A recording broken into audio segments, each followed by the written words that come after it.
Hello, everyone, and welcome to Slash Film Daily. Today is Thursday, October 31st, 2024. On today's very special, very spooky episode of the show, we are going to do one of the scariest things I can think of: rank these films of Robert Zemeckis. Ooh. Terrifying directors in modern Hollywood. My name is Ben Pearson. I am an editor at slashfilm.com, and I'm joined on today's episode by Slash Film editor Brad Oman Hey, that's me. and Slash Film editor and chief film critic Chris Evangelista. Hello. All right, guys. So just before we really dig into this here, I think the arc is pretty clear when we're talking about Robert Zemeckis. I feel like it's a widely understood thing that this guy kind of shot out of a cannon in his first several movies and made some bona fide classics. And then in the past, let's call it 20 years, he's kind of gotten lost in technology. He's always been a filmmaker who's been obsessed with incorporating technology and especially motion capture stuff into his work. That kind of defined his work in the early 2000s. And he's kind of lost his way a little bit. There have been maybe little blips that we can talk about along the way of things where it seemed like maybe he was returning to form a little bit. But when you have films like Disney's Pinocchio and The Witches and Welcome to Marwen and things like that in your filmography, back to back, no less, with those three, that's a rough stretch for any director. So I guess before we really kick things off here, do any of you have any other thoughts about Robert Zemeckis aside from that sort of top level analysis of the career trajectory that he's had so far? I feel like that pretty much covers it. I think one of the other things that maybe to appreciate is that at the very least, even like when the movies are underwhelming or even disappointing, he still manages to get very good performances out of the actors, and that's largely because he's working with like incredible casts. So I guess that's probably like a good thing. And so even though he does let technology kind of overshadow his skill as a filmmaker, and that's become seemingly the most important part of his career these days, I suppose there are worse filmmakers out there. Yeah, we're going to be talking about his newest movie, which is called Here, that's going to be in theaters tomorrow as you're listening to this. Chris has seen that movie. We're not going to really talk about that at all on today's episode. So we're going to try to talk through some of his filmography here and come up with a joint top 5 list. So there are several of these movies that I have not seen. Are either of you Robert Zemeckis completists? Have you seen every movie that he's made? I've shared our little podcast document here, and I've listed all of the feature films that he's made. So have either of you seen all of these movies? I'm honestly only lacking in the recent stuff. I haven't seen Pinocchio, I haven't seen The Witches, and I haven't seen Allied. Wow, that's a pretty impressive streak there, Brad. What about you, Chris? Are there any that you have not caught up with? I have not seen The Witches or Pinocchio. I've actually never seen Used Cars either. And that's it. I've actually somehow managed to see all of these other movies, but those are the three I have not seen. Wow. Okay. So I'm pretty far behind you guys. There are several that we'll get to along the way that I have not seen. So let's kick things off with his first movie, which is I Want to Hold Your Hand, which I never saw. Do either of you think that this should be in contention for our top 5 group list here? No, it's not going to make the top 5. It is a very fun movie, though. It's centered around the Beatles and fans of theirs, and it's not going to make the top 5. Okay. His next one is Used Cars. And since Chris and I both have not seen this movie, I'm guessing it won't make the list unless, Brad, you're prepared to make some sort of massive, passionate pitch for it. It's not that I've heard that this is a bad movie or anything. I've actually heard it's very good. I think BJ was trying to convince me to watch it several months ago on the show. I just haven't gotten around to it yet. But what do you think about Used Cars, Brad? Yeah, Used Cars is incredibly fun. It's a really enjoyable comedy, but again, not when we're talking about like the kind of great movies that Zemeckis has made, this one's not going to measure up to the top 5 that we put together. All right, so Romancing the Stone is his next movie, and this is one that I would make a case for. I love this movie. I wonder what your guys' relationship is to this, because this movie was a big deal for me growing up in my house personally. It was like in my rotation a lot, and I love Michael Douglas and Kathleen Turner in this, but it's not really a movie that I hear people talk about in 2024. So I wonder if you think we should maybe just move on from this, or if you agree with me that there might be something to putting this in a group top 5 list here. This is a fun movie. I have not actually seen Romancing the Stone in a long time, so I don't feel like strong enough to make a case for it. I don't remember disliking it. I remember it being entertaining, but I have not watched it since I was a kid, so it's not like fresh in my memory. It doesn't like stand out the way some of his other stuff does. Yeah, I haven't watched it probably in, I don't know, maybe like a decade, I think. And even then, I think I've only seen it the one time. But it's a solid movie. It's very entertaining. The dynamic, between Michael Douglas and Kathleen Turner is there, and like it's a good pinnacle, I guess, of like that kind of like action adventure romance characters at odds kind of relationship. But looking at like what I have in my top five, I just don't know if I'm gonna like concede it sneaking in there. Okay. Well, yeah, for those of you who have not seen it, the basic premise is it's about a romance novelist played by Kathleen Turner who gets roped into like a real life adventure that is kind of like what one of her characters would experience. And she meets this sort of heroic scumbag type of character played by Michael Douglas, and they strike up this romance, and Danny DeVito plays a supporting role, and it's this sort of globe-trotting treasure hunt movie, basically. It's a lot of fun, so really, really fun stuff there. Back to the Future is the next one up, which I assume we all like. I mean, Peter Soretta, who founded Slash Film, our old pal, used to host this podcast. That's his favorite movie of all time. Even without the Peter connection, I think all of us love Back to the Future, right? Pass. Chris, what do you think about Back to the Future? Have we talked about this movie before? I don't think we ever have, but yeah, it's a classic for a reason. You can't really beat the first Back to the Future. It just has like such a good screen. I think this is part of the reason why Robert Zemeckis' decline has been so depressing, because Back to the Future is proof that he can do both special effects and really good story. I mean, he wrote Back to the Future with Bob Gale, and it has like an amazing screenplay. And at some point, he just sort of like gave up on the story aspect and was like, "I only care about the effects." And it's like, I don't know why that happened, but like for the life of him, he can't tell a good story anymore. I genuinely don't know what happened. Like at some point, he like lost that mojo. But like Back to the Future is like proof that like this guy has the goods. So it's like a weird decline. I genuinely, I find it almost like fascinating, because like what happened to Robert Zemeckis that he's like lost that juice. But Back to the Future is kind of like a perfect movie, honestly. Awesome. Yeah, okay. Yeah. I was about to say the same thing. It's like there's few movies I think that like easily you can call perfect, and Back to the Future really is one of them. There's a reason that like the screenplay is still taught, in screenwriting classes, because it's just airtight, phenomenal story, great characters, just incredible use of like setups and payoffs, and just it's fantastic. Yes. Okay, so I'm bolding that one. That'll almost certainly make it in. Who Framed Roger Rabbit is the next one up here. And I am also going to make the case for this one. I wonder if there's any pushback at all, because this is another one that I consider to be a classic.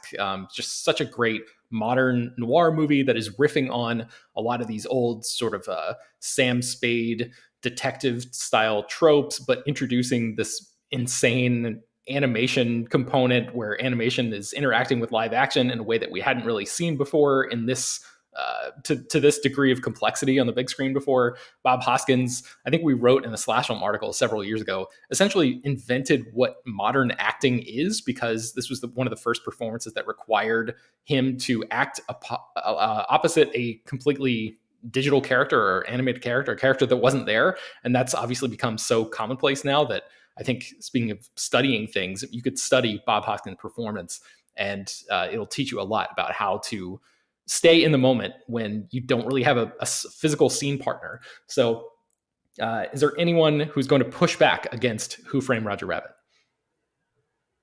No, not at all. Yeah, like when I was making my list before I came on the show, I actually had trouble getting to 5, so I can't imagine cutting this, because it's definitely just like one of his best movies. And it's I don't want to say we take this movie for granted now, but this movie was such like a groundbreaking thing for its time. Like there had been other things that had blended live action and animation before, but never like on the level of what this movie does. And it does it like seamlessly. It's like you buy into this world the movie creates, where humans and toons live side by side, and it's so just interesting to watch just how they did this. And yeah, I could not imagine a list of his top 5 movies without this on it.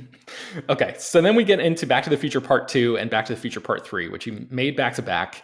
And I wonder where these movies might fit in a larger conversation. Because like Chris said, I came up with 5, but there are not many of these movies that I would really, really like go to the mat for. And I wonder if one of these sequels might slip into our list. What do you think about these, Brad? So I love the Back to the Future sequels because they're Back to the Future movies, and I think that they're fun, even though they're significantly more silly than the first movie, almost to a cartoonish level. I always had a special affinity for the second one because of its depiction of the future, and like that kind of became like a cornerstone of like how cool it was to think of like what the future could be like with flying cars and hoverboards, and it was just a really fun, bright, vibrant depiction of, you know, what the future could be. And so like I enjoy them very much. I've seen them countless times and I'll always love them.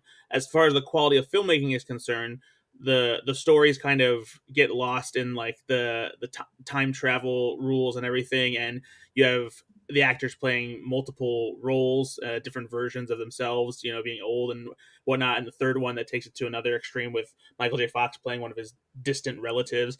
And so they're enjoyable, but I can't see them making the top 5 here. Okay. I also just want to give a quick shout out to Back to the Future Part 3, which I think is maybe the most universally, it's not hated because I think this is a beloved trilogy, but the most universally disliked movie. I think a lot of people just kind of write this one off and they're kind of like, the Western one, whatever. But I actually think it's a great Western and the production design is amazing. Mary Steenburgen and Christopher Lloyd have a great relationship in it that I really buy, and it adds this new level of sort of dimensionality and emotionality to the Doc Brown character, which I really appreciate. So I think Back to the Future Part 3 is much better than its reputation. So I doubt it's probably going to make our list, but I just wanted to give it its due there. Okay, Death Becomes Her is the next one. I've never seen this, so what do you guys think about this? This seems to be Robert Zemeckis dipping his toe in the waters of horror a little bit. Is that right? This would make my list just because, like I said, I had a hard time getting to 5, but I really love this movie. It's a little messy. It's a little over the top. I don't think it really sticks the landing, but it's got that Tales from the Crypt vibe to it, and Zemeckis was one of the executive producers of the Tales from the Crypt series, so this sort of like feels like him dipping into that, and the effects are great. Meryl Streep and Goldie Hawn are just dynamite in this, playing 2 women who want to kill each other until they become friends for some reason. Bruce Willis is really good at it, playing this really drunk loser guy, which was like, at the time, it was really against type for him because this was still like at like the peak of his career, and he was playing this sort of like has-been loser, which he didn't do that often. So I really dig Death Becomes Her. I actually just rewatched it at the start of the month to as part of my Halloween season watching, and I really had fun revisiting it. What do you think about this one, Brad? Yeah, I think it's a lot of fun too, particularly because the cast is great. Meryl Streep and Goldie Hawn being foils for each other makes for a lot of fun. They just really throw themselves into the parts, and it's a lot of, you know, over the top kind of stuff. Great effects work. It's a really interesting blend of both comedy and horror. Like Chris said, it has kind of like a Tales from the Crypt vibe from it. I don't know if it makes the top 5. I definitely don't want to discount it yet. I think it has potential. So I think that one we put like in the middle. Okay, I'm going to put a star next to that one, and we'll come back to it. So let's talk about Forrest Gump, which is, I think, has gained this reputation as being like the ultimate boomer movie, and has become like wildly uncool to like Forrest Gump online. And I have to admit that when I've not sat down and rewatched this movie in full in a long time, and when I see clips of it online, or if I stumble across it on cable or something, I understand why the mentality about this movie has shifted, because when this came out in, 94 or something, right? It was like such a cultural moment, and it felt like the perfect time for a movie like that to come out. And this is an instance where the technology and the effects and everything worked pretty perfectly and all kind of fell in line with what Zemeckis was trying to do with the story. And I think it just worked really well in the moment. But I think it's easy now to look back on this and be like, I don't know about some of these decisions. So I wonder where Forrest Gump sits for both of you. How do you think about that movie in 2024? Brad, we'll start with you. I also understand why people, kind of cast this one aside and throw shade at it. I think a lot of it has to do with the fact that it beat Pulp Fiction for Best Picture. And if it hadn't beat Pulp Fiction for Best Picture, I don't think people would be quite so vitriolic towards it. And for me, like, I totally understand why, people want to, push back against it, because it is a little bit saccharine. It's a little bit melodramatic. It's kind of this neat little package, that's painting a kind of a quirky picture of Americana. But for me, like, I also think that's why it works. I don't think that it's necessarily trying to be this like realistic, portrait of an actual person or anything like that. It's this kind of American, epic in a way, of this one guy who went through all these different, points in history. You have an incredible performance by Tom Hanks. And yeah, so like, I think discounting it just feels dismissive. And like, for me, I would push for it to be in the top 5, just because I think that it just assembles so many different pieces of, what elements that you need to make a good film, and does so in a way that has clearly like landed with people. It's a crowd pleaser. People, love this movie, and that's not always indicative of quality. But for me, I still think this is a good movie. I wouldn't have given it Best Picture that year, in retrospect, but I think that it's still quite a fantastic film from Robert Zemeckis. All right, Chris, when you were making your list, did this one make the cut? It did not. I don't know. I honestly don't know what my relationship is with this movie at this point. I obviously saw it when it came out, and I watched it over and over again because it used to be like rerun on like TNT or TBS all the time. It still is. Yeah, and I kind of like grew to kind of loathe it, but a part of me, like, it's been so long since I've revisited it. A part of me doesn't really know if I loathe it as much as I think I do. Like, part of me wonders if like that was like the younger edgelord version of me getting in the way. And I've actually been wondering, like, I should probably go back and rewatch this and see how it plays for me now that I'm, an older guy and, closer to my grave. So it would not be on my list, but I'm not going to go as far as to be like, this is an abomination. I just don't really know how I feel about it. Okay, so let's start for now, and we'll come back to it. Speaking of coming back to things, let's take a quick break, and then we'll be right back. All right, so the next on the list here is Contact, and this feels like a Chris movie. Do you like this movie, Chris? This is my favorite Robert Zemeckis movie, actually, okay, of all time. I love Contact, and whenever I think about Forrest Gump, I'm grateful it exists because it gave him carte blanche to do whatever he wanted, and what he wanted to do was Contact. And I know Contact, I don't know what the reputation of Contact is. I know, like, at one point South Park made fun of it, and that sort of like entered into the public consciousness where it's like, let's all laugh at Contact. But I love Contact. I love everything about it. I think it's his best movie. I think it's like the perfect encapsulation of his sort of like almost corny sentimentality, but it works really well in this movie. Jodie Foster is great. It's also like a really challenging, thoughtful blockbuster. It's a movie that grapples with science and faith in a way that, especially now, blockbusters do not really touch. I can't think of another like movie from this era and beyond it that like goes to these levels. Like, this movie is questioning faith, and it's questioning the place of faith in the world of science, and it's that those are difficult topics, and the fact that the movie like embraces them head on and doesn't shy away from them, I think is just kind of wonderful. And it has some incredible filmmaking techniques on display. It's gone viral in the last few years, but there's a shot, it's like this long tracking shot that follows Jodie Foster's character when she's a kid. She's played by Jenna Malone, down a long hallway, and it's slowly revealed that the whole shot is taking place inside of a mirror, and it's like you can't even like fathom how he actually created it. It works so well, and the whole movie is just loaded up with stuff like that. It's not like overly showy, I guess, like some of his other movies, but I don't know. I love this movie so much. It's been a long time since I've seen it, but I remember there being, like you said, sort of an emotionality to it that really works. Like some of his stuff feels, I think Brad used the word saccharine when talking about Forrest Gump. Like there's a sentimentality or something to some of his movies that kind of like can be a little cringy. And in my memory, Contact strikes the perfect balance of being extremely emotional without necessarily tipping over into that kind of eye-rolling territory. But I'm Brad, I'm guessing you've seen Contact more recently than I have. So what do you think about this one? Yeah, honestly, Chris encapsulated it pretty well. I don't really have much more to say than that. For me personally, it's not my favorite Robert Zemeckis movie, but it's definitely way up there. And for all the reasons that Chris said, yeah, I love the way it approaches both faith and science. It's a compelling story. There's a cool twist, at the end even. All the performances are outstanding. Yeah, I love this movie. All right, I'm going to go ahead and bold this because, especially if it's Chris's favorite of Zemeckis' entire filmography, I think this should make the list. It might end up being a little bit lower in terms of our ranking, but we'll see when we get to that slot.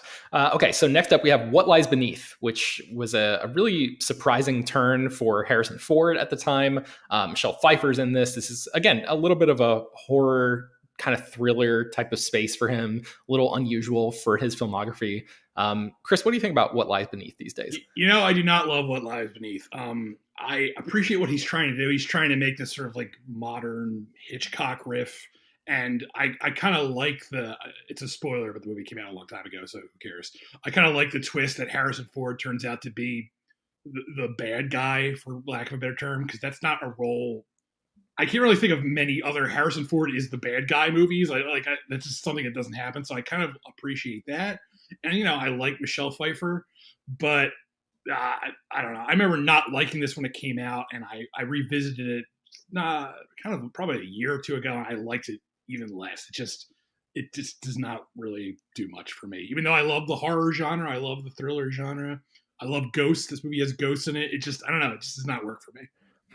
I remember seeing this in the theater and being really into it at the time, and that was the only time I ever saw it. So I guess I don't really have detailed memories of it. But what do you make of this movie, Brad?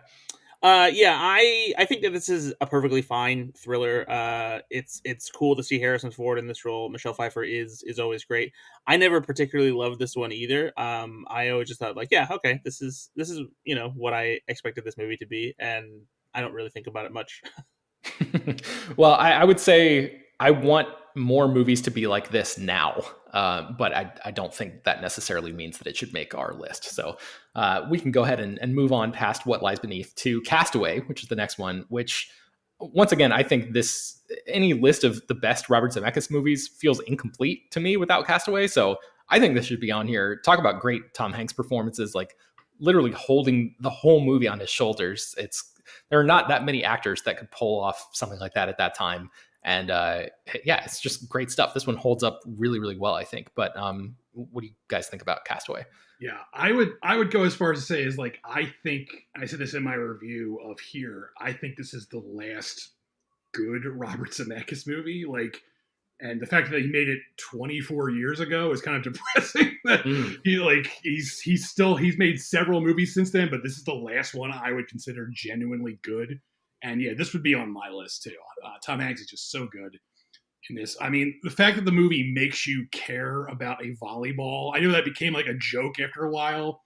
And that's another thing that became a joke in the pop culture consciousness. But I remember when this movie came out and I saw it in theater, that scene where Wilson floats away, you get emotional.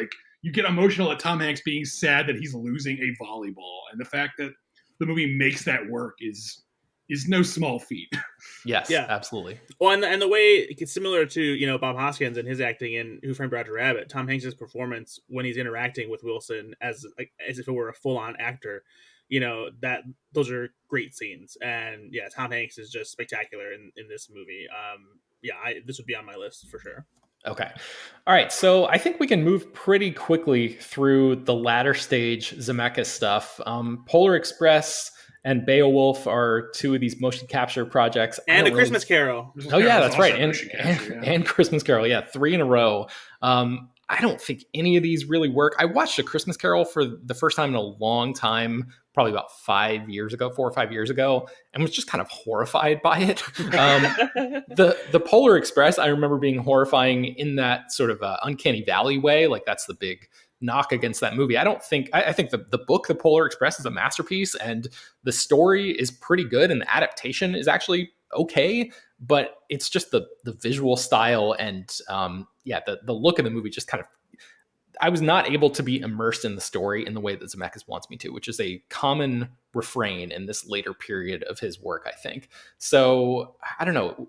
Do we have any support for any of these three movies? Do any of you feel like Beowulf is a secret classic or something? None of them would make my list. I feel like of the three of them, Beowulf is the only one that's like kind of interesting, kind of watchable, I guess. But even that has that uncanny valley thing.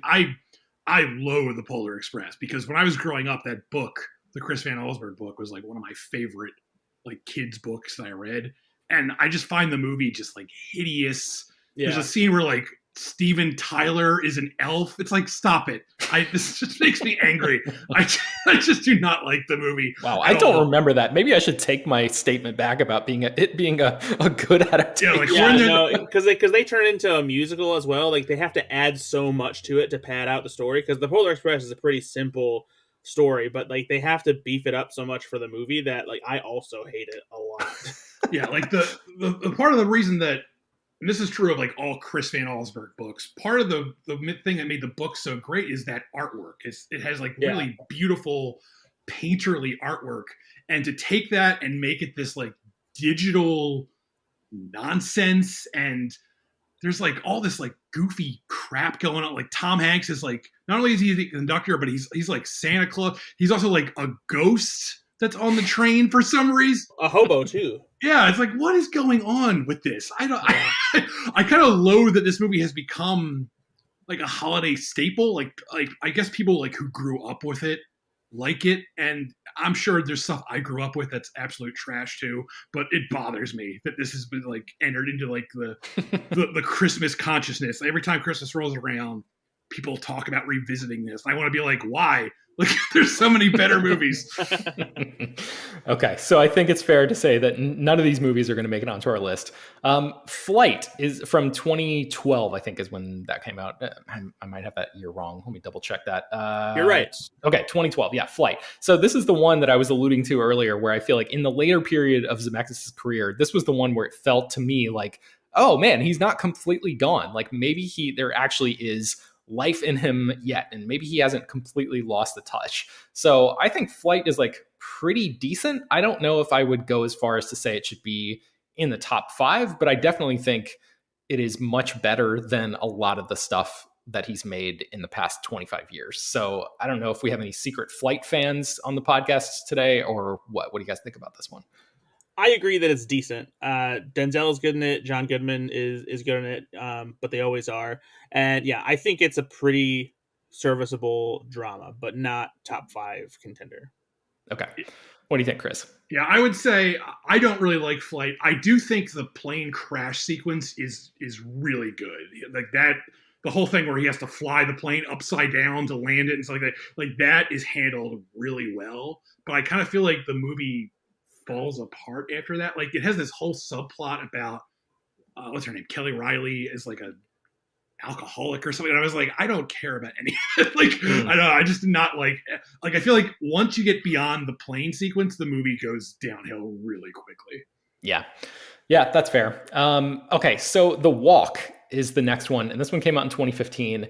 And a big part of this movie's selling point was the sort of like the 3D IMAX of it all, and the idea of it's a adaptation of this great documentary called Man on Wire, which is about this real thing that happened in the mid 1970s, where this high wire artist put a wire between the World Trade Center towers and tightrope walked across the space between them, which is this sort of magical moment of like, oh my God, I can't believe a human actually can do this. And it's kind of this magical experience. So the documentary is great.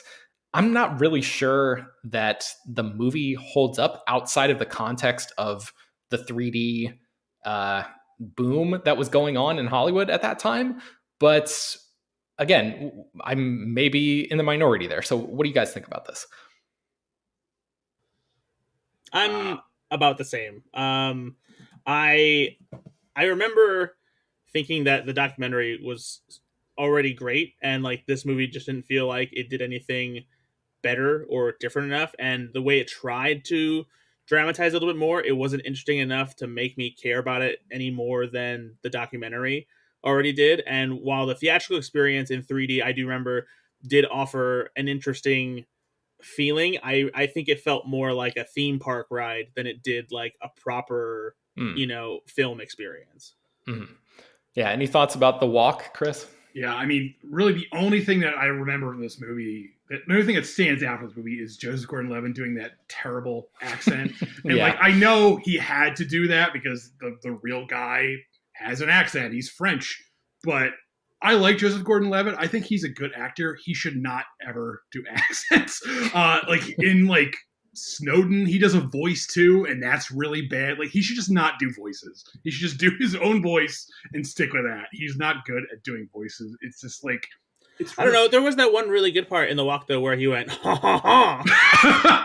It's like, yeah, it's such a broad accent. It's so like, oh, I'm French. He's like, the movie opens and he's like in the sky and he's like, welcome to the sky. And I'm like, I don't like this. Like, turn this off. Yeah, I tend to agree. I like him as well, but yeah, that's a bit of a miss there. Okay, so the next movie, we only have a few more here. The next movie is Allied from 2016. And this, I was actually intrigued by this. I remember liking the trailer, and I just, for some reason, never got around to seeing this. So what do you guys think about Allied? Any reason why this should make it into our list here? I haven't seen it. I've seen it. I've seen a lot of people go to bat for this and be like, oh, this is one of his better later movies. I just don't agree. It feels very artificial. Like every background looks like it's CGI. I don't know if it is or not. I haven't like read up on the movie enough, but it just feels fake. It feels like he's trying to make this classic spy thriller, and it just does not work for me at all. And like everything just seems like flat and off, and I can't really like even put my finger on what it is. It just doesn't work. Okay, well, speaking of doesn't work, I think Welcome to Marwen, another adaptation of a documentary, is probably not going to make the list. And then The Witches and Pinocchio, yeah, no, that's just not going to happen. There's no way. So these last three movies, that's a no. All right, so right now we have 4 movies that are bolded, which are Back to the Future, Who Framed Roger Rabbit, Contact, and Castaway. And then we have 2 movies that have stars next to them, which is Death Becomes Her and Forrest Gump. So any strong feelings about which of those should make it? Well, I personally prefer Death Becomes Her, but I also feel like Forrest Gump probably has to make the list. I mean, we can do whatever we want, Chris. We don't have to. No, I know, but it was like between those two, Forrest Gump feels like the movie that had the biggest impact, the movie that like will stand the test of time or whatever. I mean, although the reaction to it has become negative over the years, it was such a huge deal when it came out. It was a huge hit, won a ton of Oscars. I think it's a better made movie too. Like Death Becomes Her is a lot of fun. It's very enjoyable, but like Forrest Gump just feels like a more cohesive, complete movie. Yeah. Okay, well, that was easy. So we'll just go ahead and bold Forrest Gump, and we'll remove Death Becomes Her from our list of contention. So now it's just a matter of figuring out the order for this group top 5. So once again, the movies are Back to the Future, Who Framed Roger Rabbit, Forrest Gump, Contact, and Castaway. So, we have a decision here. Which order do you guys want to do this? From number 1? Like, should we establish what the number 1 is and go that way? Or should we sort of work our way up to number 1? What do you think? That's a good question. I wonder if starting with number 1 is going to be easier. Probably. Let's start with number 1. Let's do that. God, there's a little part of me that wants to try to make a case for Who Framed Roger Rabbit at number 1, but just because I feel like every list probably has Back to the Future at number 1. But Back to the Future, like you guys said, it's the perfect movie. It's so good. It is kind of undeniable that it's so great that it has to be number 1, right? Yeah, I can't imagine any list of Zemeckis movies not being topped by Back to the Future. Like it just makes the most sense. Yeah, like my personal list would have Contact at number one, but Back to the Future is kind of the movie that made Robert Zemeckis. Robert Zemeckis. It's like the thing that like put him on the map, really. So, and it's genre defining too. Like, I mean, like time travel movies have to go out of their way to break the conventions established by Back to the Future. Yeah. Yeah. Okay, so that's number one. So yeah, what do we do about number two? I mean, it sounds like all of us love Who Framed Roger Rabbit. Does that mean that it's an automatic number two in this context? It's pretty close, but a case could be made for Contact as well, I think. Yeah, I kind of would like to go with Contact personally. I would go Contact then Who Framed Roger Rabbit. Okay, yeah, that sounds good. It's been a while since I've seen Contact, but especially because I think, obviously, as great as Who Framed Roger Rabbit is, a lot of its greatness does rely on emulating film like elements and tropes that already existed in a way. It's just remixing them in a way that is refreshing and interesting. And Contact, I feel like, does something much more original and in a way powerful. So I think Contact being a number two is a good move. Okay, that's a good case. I like that. All right, so now it's just a matter of 4 and 5 between Forrest Gump and Castaway. So I think Castaway's got to be 4 and Forrest Gump's got to be 5, right? That's what I would go with, yeah. Yeah, I think just to even out, like, because like putting Forrest Gump on the list is like, it felt necessary, and I think acknowledging its shortcomings and the fact that it maybe hasn't aged as well as other, Best Picture winners. And I think, yeah, I feel like that's a good move. Is Forrest Gump number 5, Castaway number 4. Okay, I love this list. So we got Back to the Future, Contact, Who Framed Roger Rabbit, Castaway, and Forrest Gump as our group top 5 here. Any closing thoughts on the work of Robert Zemeckis before we wrap it up today, gentlemen? Chris, anything from you? Boy, I would like him to make something good again, because here is not it. So, little teaser for tomorrow's episode. Okay, Brad, any closing thoughts? Yeah, I feel the same way. I don't know what he's missing. I don't know, what the deal is, why he can't get a story that like seems to connect with people again. But I hope he finds something before his career is wrapped up, because it would be nice to have something worth talking about again. I'm gonna look something up real quick. Do any of you know when the last time he worked with Bob Gale was? I wonder if that might be sort of the secret sauce. Like, going back to that collaboration could be a thing that maybe gives him a little bit of a spark again. I don't know. It looks like, wow, yeah, it looks like 1996 Bordello of Blood, which was that a why wasn't that on our list? Was that a feature film? Did I miss that one? He didn't direct it. He came up with the story, and he was like a producer, because he's a Tales from the Crypt movie. And it was a movie, yeah. Okay, so they have worked together, but it has been a long time since Back to the Future. I mean, they've worked together. So, I would love to see maybe those guys team up again and maybe crank something out for us that could place higher on a list like this. So. Yeah, what is Bob Gale up to, man? He's probably just like kicking back. Like, I never have to work again. He's just cashing those Back to the Future checks, probably. That's what I would be doing. Bob Gale is like the brand ambassador for Back to the Future these days. Yeah. He's like always out there, like plugging comic books and like the stage show, like the Broadway show of Back to the Future. I think he was heavily involved in the creation of that. He's like anytime Back to the Future is like mentioned in an official capacity, Bob Gale is there. That's like his gig. He's so passionate about that franchise still. I saw them play I want to say it was like the LA Symphony Orchestra or something play the score for Back to the Future live at the Hollywood Bowl in 2018 or something like that. And Bob Gale parachuted in and was like, "Hey, you guys talking about Back to the Future?" He didn't parachute in, but he did introduce the whole thing, and he like showed up on stage and got this big standing O, and it was like a big deal. So he loves Back to the Future. So I guess that's what he's doing. But Bob Gale's here in my room right now, waiting to say something about Back to the Future, but I'm not letting him. I'm not letting him. All right, Bob, you'll wait your turn, and maybe we'll do a Back to the Future centric episode that we'll have you on one of these days. But well, give me a sandwich, Bob. That's going to do it for today's episode of the show. You can find more about all of these Robert Zemeckis movies at slashfilm.com. Slash Film Daily is published every weekday, bringing you the most exciting news from the world of movies and TV, as well as deeper dives into the great features you can find on the site.